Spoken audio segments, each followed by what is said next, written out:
Halo, saya John sama kuliah diri dari kelas 12 IPA C.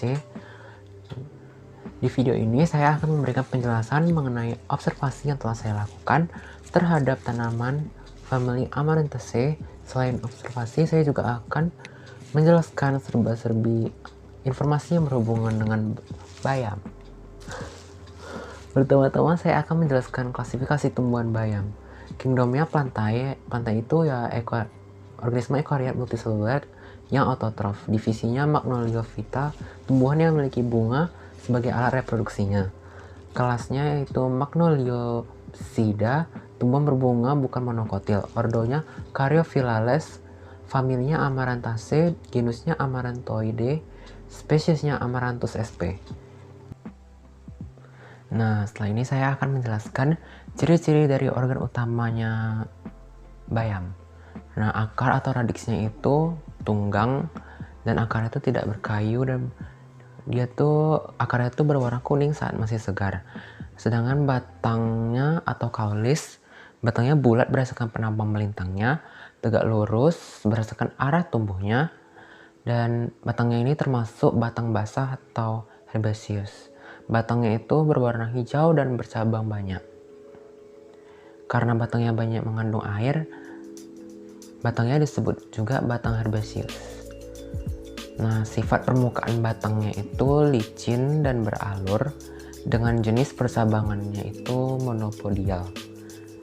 Nah, terus sifat-sifat daunnya itu, daunnya tunggal, berwarna hijau muda dan tua, dan tulang daunnya itu menyirip, tata letak daunnya tersebar selang-seling, bentuk daunnya bulat atau oval menyempit pada bagian ujung, dan permukaan daunnya itu berkerut atau disebut rugosus. Daunnya itu termasuk daun tidak lengkap karena tidak memiliki pelepah daun. Nah, habitus dari tumbuhan bayam ini adalah bayam itu termasuk tumbuhan perdu atau semak. Nah, lanjut ke bunganya. Bunganya itu berkelamin tunggal, bunganya majemuk dan biasanya muncul di bagian bawah duduk di ketiak daun atau ujung atas batang. Kelopak bunganya berbentuk corong, ujungnya bertaju dan bunganya berwarna hijau agak putih. Nah, mahkota bunganya ini terdiri dari daun bunga 4-5 buah dan mahkotanya ini berlepasan. Dan setiap bunga memiliki benang sari 1-5 buah dan bakal buah 2-3 buah. Dan itu tuh sangat membantu dalam penyerbukan. Nah, ciri-ciri buahnya mengandung biji yang sangat kecil sehingga termasuk buah sejati, dan buahnya berbentuk lonjong berwarna hijau. Nah, ciri-ciri dari biji bayam ini adalah bijinya bulat kecil berwarna coklat tua sampai mengkilap sampai hitam kelam. Namun ada beberapa jenis bayam yang mempunyai warna biji putih sampai merah. Misalnya bayam maksi yang bijinya merah. Dengan bijinya ini berukuran antara 0,8 sampai 1 mm. Nah, secara umumnya bayam dapat tumbuh sepanjang tahun, baik di dataran rendah maupun di dataran tinggi atau pegunungan. Tanaman bayam ini tidak memerlukan banyak persyaratan yang sulit, asalkan kondisi tanahnya subur, penyiramannya teratur, dan drainasenya lancar. Bayam bisa tumbuh. Bayam juga sangat toleran terhadap keadaan yang tidak menguntungkan di lingkungannya. Bayam juga tidak memiliki jenis tanah tertentu yang diwajibkan untuk dipakai. Nah, ada sedikit fakta kalau orang Indonesia menyebut bayam dengan spinach dalam bahasa Inggris. Hal ini salah karena spinach dalam bahasa Inggris merujuk pada tanaman lain, yaitu spinach ini merujuk kepada tanaman Spinacia oleracea, sedangkan bayam merujuk pada tanaman Amaranthus sp. Nah, kesalahan ini disebabkan oleh film Popeye yang menunjukkan canned spinach dan penerjemahnya ini menerjemahkannya dengan bayam, yang sering dikonsumsi di Indonesia, padahal kedua tumbuhan ini berbeda. Nah, bayam ini banyak mengandung zat besi dan kandungannya ini lebih tinggi daripada sayuran lain.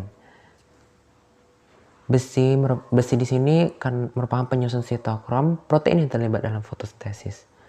Nah, makanya itu bayam ini sangat berguna bagi penderita anemia. Sekarang saya akan menjelaskan mengapa tumbuhan bayam dapat mentolerir berbagai macam kondisi lingkungannya. Seperti yang kita ketahui, kebanyakan tumbuhan melakukan fotosintesis C3.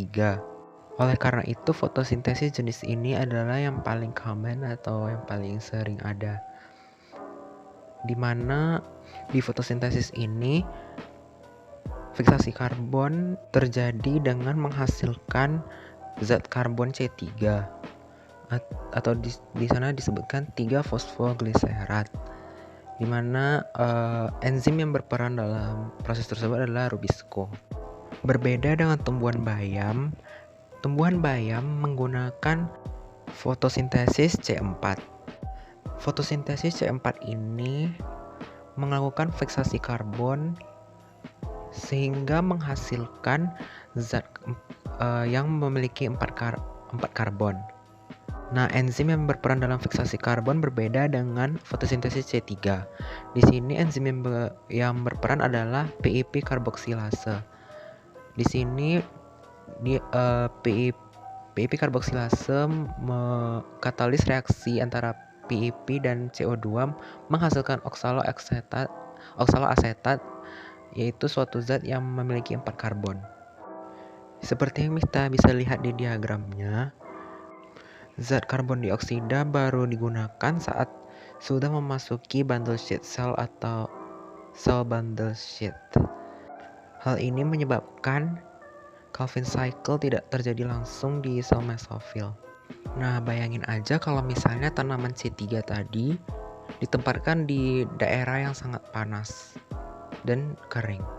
Di lingkungan seperti itu, stomata akan ketutup untuk mengurangi water stress. Nah, kalau stomatanya ketutup, karbon dioksida nggak bisa masuk dan oksigen hasil fotosintesis nggak bisa keluar dari tumbuhan.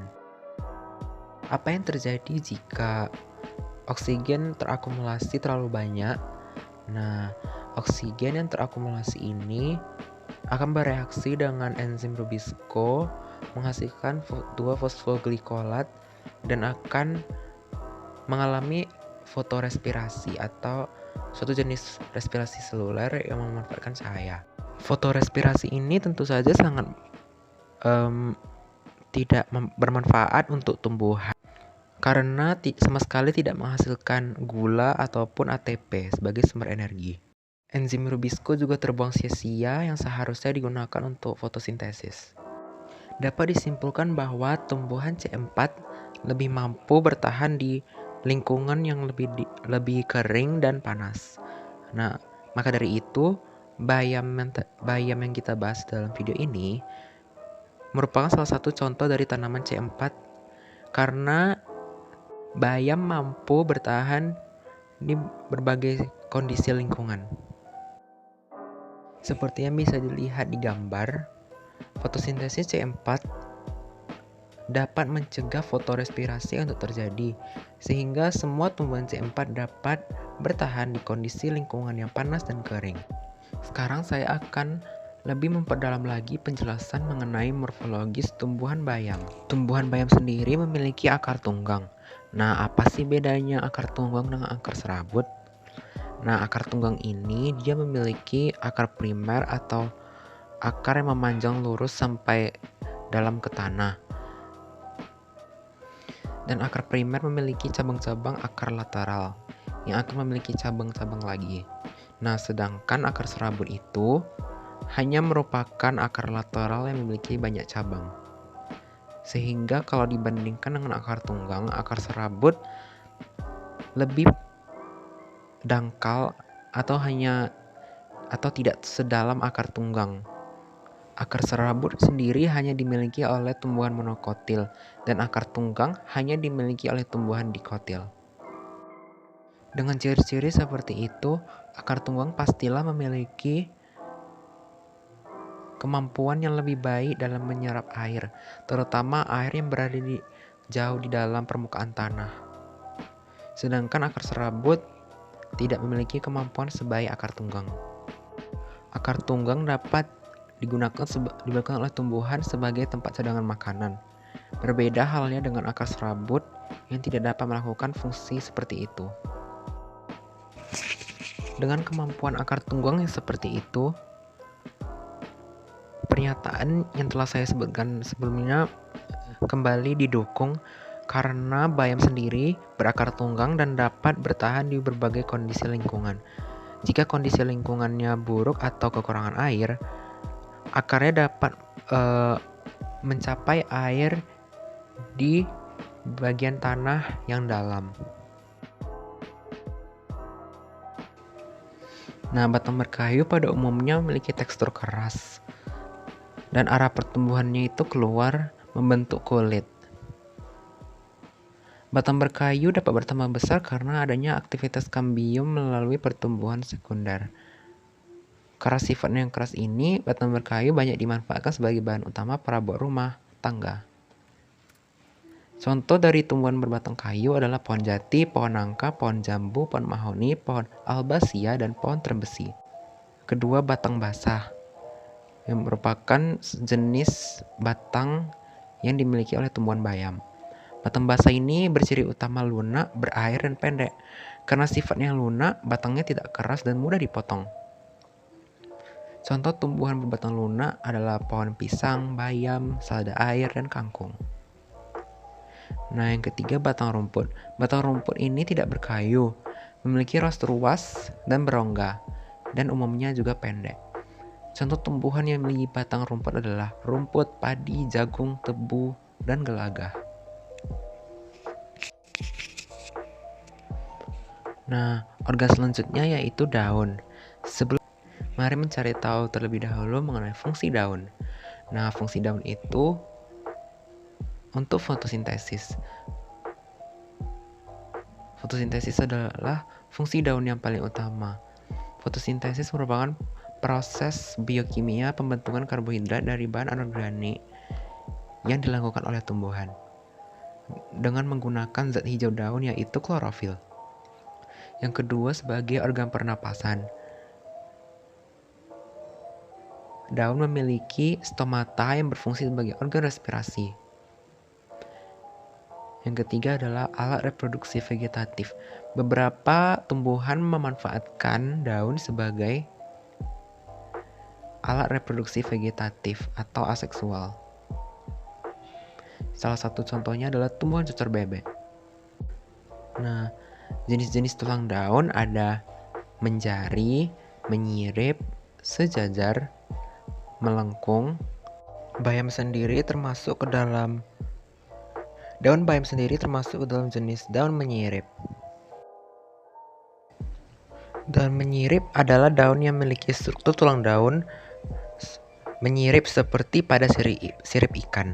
Daun menyirip ini tersusun rapi, mulai dari tangkai hingga ujung helai daunnya. Tumbuhan lain yang memiliki daun menyirip adalah kueni, belimbing manis, pohon durian, jambu, mangga, dan rambutan. Bayam juga dibagi menjadi beberapa jenis. Nah, yang pertama ada bayam merah. Bayam merah. Sesuai namanya, bayam ini berwarna merah. Bayam merah ini memiliki kandungan beta karoten yang cukup tinggi. Dalam konteks untuk mengolahnya menjadi makanan, bayam merah tidak dianjurkan menjadi makanan berkuah. Kuah sayur ini malah akan berubah menjadi warna merah dan membuat nafsu makan hilang. Yang kedua adalah bayam hijau. Bayam berwarna hijau ini memiliki kandungan klorofil dan beta karoten lebih tinggi daripada bayam merah. Sebagai sayuran berwarna hijau, bayam tetap mengandung karoten. Pigmen oranye beta karoten itu tertutupi oleh klorofil pada daun bayam. Nah, yang ketiga adalah bayam batik. Bayam batik ini adalah persilangan antara bayam hijau dan bayam merah. Bentuk tumbuhan ini tunggal dan tidak berserat. Bentuk daunnya bulat dan lebar. Hal ini menjadi keunggulan tanaman ini karena jika tanaman sayur sudah berbunga, tanaman akan mati. Sekian saja dari saya. Terima kasih telah menonton. Bye, sir.